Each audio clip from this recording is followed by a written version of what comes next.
Desde 1996, a República Democrática do Congo tem estado envolvida numa violência que já matou cerca de 6 milhões de pessoas. O conflito foi o mais sangrento do mundo desde a Segunda Guerra Mundial. A Primeira e a Segunda Guerra do Congo, que desencadearam a violência, envolveram vários exércitos estrangeiros, grupos de milícias de Ruanda, Zimbábue, Angola, Namíbia, Chad, Líbia e Sudão, entre outros, foram tão devastadores que às vezes é chamada de Guerra Mundial. Da África, os combates continuam nas partes orientais do país, destruindo infraestruturas, causando danos físicos e psicológicos aos civis e criando violência dos direitos humanos em grande escala. A violência está a ser usada como arma de guerra e também ocorrem pilhagens e pessoas perdem a vida. Em grande escala, nos esforços para deslocar civis, ricos recursos são perdidos. Hoje, a maior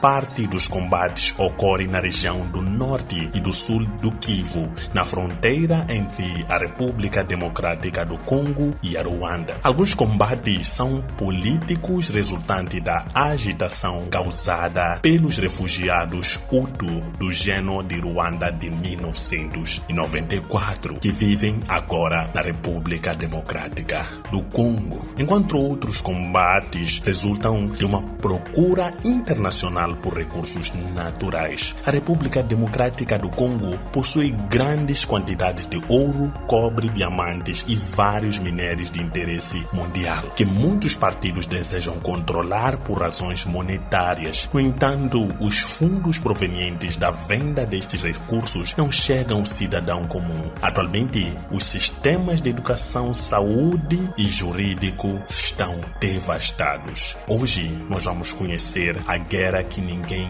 ouve falar nas mídias, a Guerra Mundial da África, a guerra que acontece nesse momento na República Democrática do Congo. Mas onde se localiza a República Democrática do Congo? A República Democrática do Congo, anteriormente conhecida como Zaire, está localizado na África Central. Ao norte faz fronteira com a República Centro-Africana e o Sudão, a leste por Uganda, Ruanda, Burundi e Tanzânia, e ao sul pela Zâmbia e Angola. A capital Kinshasa está localizada no extremo oeste do país. A República Democrática do Congo tem uma população de aproximadamente 100 milhões de pessoas, com uma das maiores taxas de crescimento populacional do mundo. Embora os cidadãos da República Democrática do Congo estejam entre os mais pobres do mundo, tendo o quinto PIB per capita mais baixo a nível mundial. O país é amplamente considerado o país mais rico do mundo em termos de recursos naturais e subterrâneos,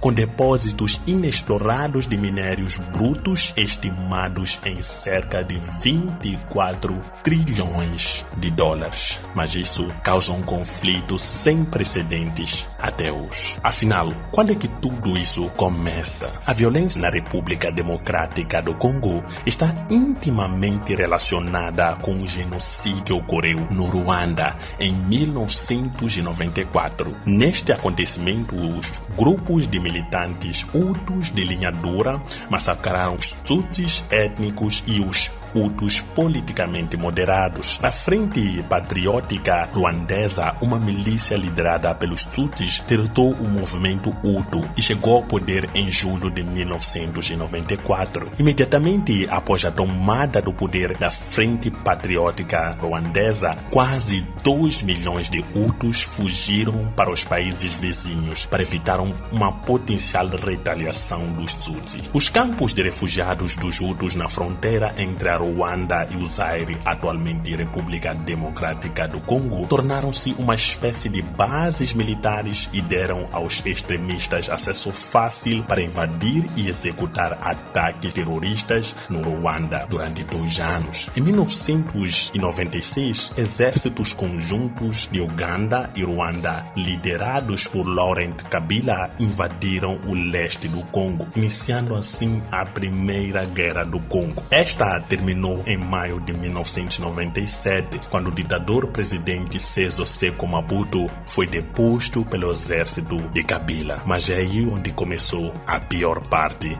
desse conflito: a Segunda Guerra Mundial Africana. A Segunda Guerra do Congo, ou Guerra Mundial da África, começou em 1998. Kabila distanciou-se da sua aliança original com o Ruanda e o Uganda, e uma semana depois o Ruanda invadiu o leste do Congo por várias razões. Os países africanos vizinhos interveram então em ambos os lados. No final das contas, a guerra se tornou um impasse e foi oficialmente declarada encerrada em 2003. Contudo, a estabilidade do Congo permaneceu mesmo após os acordos de paz de 2003. Especificamente, uma guerra por procuração entre Ruanda e o Congo continuou no leste até o final de 2008. Aqui, o senhor da guerra Tutsi congolês, o general Laurent Nkunda, empreendeu uma campanha para destruir os rebeldes Hutus das Forças Democráticas para a Libertação do Ruanda, FDLR. As FDLR, um grupo liderado pelos Hutu, resultante do Geno de Ruanda de 1994, estavam empenhados em destruir a influência Tutsi e utilizam para o fazer meios violentos e baseados no terror, como utilizados durante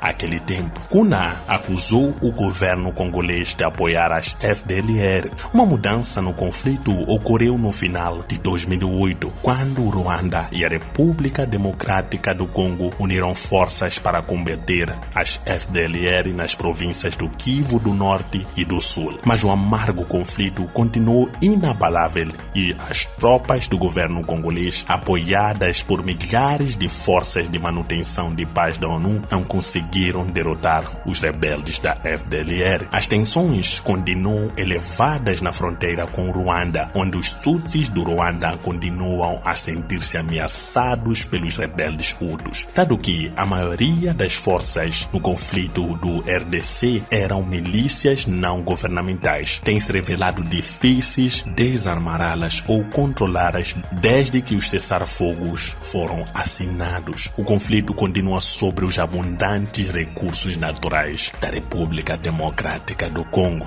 A violência é especialmente prevalente no Oriente, que é rico em minerais, diamantes e madeira. Civis sofrem com essa situação.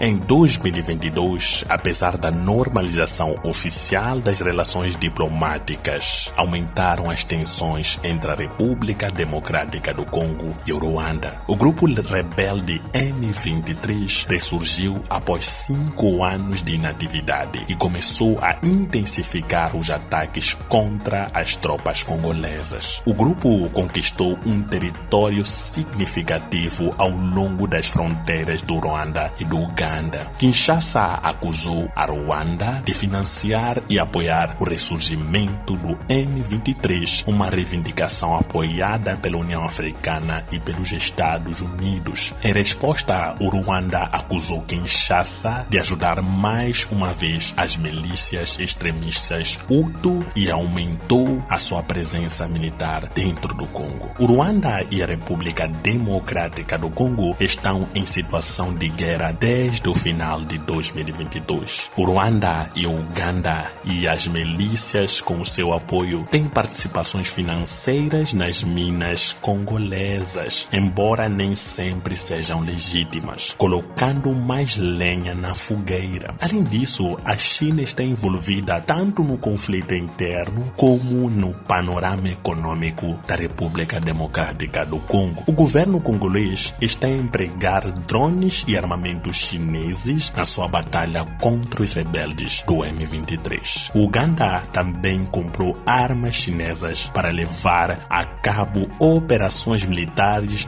dentro das fronteiras da República Democrática do Congo. As negociações da China com a liderança congolesa, especialmente durante o regime de Joseph Kabila, concederam às empresas chinesas um acesso sem precedentes a metais cruciais minerais para a produção em massa de eletrônicos, tecnologias de energia limpa, entre outros. A relação Pequim-Kinshasa ficou sob escrutínio internacional, levando à demissão do presidente Kabila em 2019, quando as evidências revelaram que o capital chinês destinado ao investimento em infraestruturas como reembolso de direitos de minérios estava a ser canalizado para Joseph Kabila e os seus associados. A relação econômica e militar complexa e multifacetada entre a China e a RDC resultou no acesso limitado aos recursos vitais e aos lucros do Congo para outros países e para o próprio povo congolês. A Rússia também mantém relações com a República Democrática do Congo após a invasão da Ucrânia em fevereiro de 2022. Moscou tem cortejado o apoio de vários países africanos, incluindo o Congo. Embora a República Democrática do Congo tenha votado a favor de uma resolução de fevereiro de 2023 para coordenar a guerra e exigir a retirada da Rússia da Ucrânia, outros países africanos com laços mais fortes com Moscou abstiveram-se ou votaram na oposição. O preço da guerra. Vários milhões de pessoas morreram no Congo devido ao conflito que começou em 1996. O número de mortes deve-se a doenças generalizadas e à fome. Relatórios indicam que quase metade dos indivíduos que morreram são crianças com menos de 5 anos de idade. O longo e brutal conflito na República Democrática do Congo causou enorme sofrimento aos civis, com estimativas de milhões de mortes direta ou indiretamente como resultado dos combates. Tem havido relatos frequentes de portadores de armas matando civis e destruindo propriedades. Aqueles que não estão sujeitos à violência devem enfrentar a pobreza, a fome e a doença. Centenas de milhares de pessoas empobreceram devido à violência. As taxas de mortalidade infantil são altas como resultado da fome e da desnutrição. Estima-se que 4,5 milhões de pessoas foram deslocadas na República Democrática do Congo e 3 milhões de congoleses tornaram-se refugiados nos vizinhos Burundi, Ruanda, Tanzânia. A prevalência do estupro e outras formas de fazer aquelas coisas que são muito pesadas, que vocês entendem, estão muito altas. São consideradas as piores do mundo. Em 2003, Sinifasi Mekelo, representante dos pigmeus Mabuti, disse ao Fórum dos Povos Indígenas da ONU que durante a guerra o seu povo foi caçado e, meu Deus, como se fossem animais de caça. Na província vizinha do Kivu do Norte, tem havido aquelas coisas que não posso pronunciar, que várias pessoas fazem às vezes. Meu Deus, eu não vou falar, mas vou passar para outro capítulo. Resposta às situações. Me perdoem por não falar isso, são coisas muito, muito fortes. Meu Deus, complicado. Resposta para a situação. A primeira missão da ONU na República Democrática do Congo, denominada MONUC, começou em 1999. A MONUC foi renomeada como MONUSCO em julho de 2010 para demonstrar uma nova fase do país. É um mandato para proteger os civis e também ajudar na reconstrução do país. Em 2003, a Brigada de Intervenção Forçada foi criada como parte da MONUSCO para neutralizar ativamente os grupos armados na República Democrática do Congo. Em março de 2020, a MONUSCO era composta por cerca de 18.316 funcionários uniformizados. No entanto, apesar desta presença, os rebeldes continuam a sequestrar e a tirar a vida desses cidadãos. Alguns afirmam que os rebeldes são apoiados por uma rede criminosa internacional que se estende através da África até a Europa Ocidental e também a América do Norte. O apoio da comunidade internacional aos esforços políticos e diplomáticos para acabar com a guerra tem sido relativamente consistentes, mas poucos passos foram dados para cumprir as repetidas promessas de exigir a responsabilização pelos crimes de guerras e crimes contra a humanidade que são rotineiramente cometidos na República do Congo. O Conselho de Segurança das Nações Unidas e o secretário da ONU denunciaram frequentemente as violações dos direitos humanos e o desastre humanitário que a guerra desencadeou sobre a população local, mas mostraram pouca vontade de assumir a responsabilidade das potências ocupantes pelas atrocidades que ocorreram nas áreas sob o seu controle, áreas onde ocorreu a pior coisa no país. Em 14 de março de 2012, o Tribunal Internacional emitiu um veredito de culpado contra Thomas Lubanga Dio, sob acusações de estupro e tirar pessoas para o outro lado do espaço. Eu não sei como usar essas palavras, é um relato muito forte. Em 2014 e 2019, respectivamente, Katanga e Bosco Ntaganda também receberam vereditos de culpados. No total, houve 6 casos julgados, estando um em curso desde 2020. Em dezembro de 2016, o segundo mandato do presidente Joseph Kabila terminou, encerrando assim oficialmente o seu limite de mandato constitucional determinado. No entanto, apesar das intervenções de vários partidos, incluindo a Igreja Católica e os embaixadores da ONU, Kabila conseguiu adiar as eleições para 2018. As eleições foram então realizadas com irregularidades, repressão e mais de 1 milhão de congoleses em áreas particularmente pró-oposição não puderam votar nas eleições. Apesar dessas táticas, em janeiro de 2016, Félix Tshisekedi foi empossado como presidente. Na sequência do inquérito da ONU, que revelou ligações entre os governos ruandeses e o grupo rebelde M23, um número crescente de organizações de direitos humanos e governamentais estrangeiros, incluindo a União Europeia e os Estados Unidos, apelaram a Ruanda para deixar de apoiar o M23. A pressão diplomática sobre Ruanda poderá levar à retirada do apoio e diminuir as forças nesse lugar. Olhando para o futuro, a probabilidade de melhoras na situação dos direitos humanos em Ruanda permanece desconhecida. Até agora, sob o reinado de Tshisekedi, a repressão política diminuiu e muitos presos políticos detidos foram liberados. Mas nós sabemos muito bem que em África as coisas são bem complicadas. Hoje nós trouxemos a história da Guerra Mundial Africana, a guerra que ninguém fala. Obrigado. Olhar a África numa perspectiva africana. Tchau.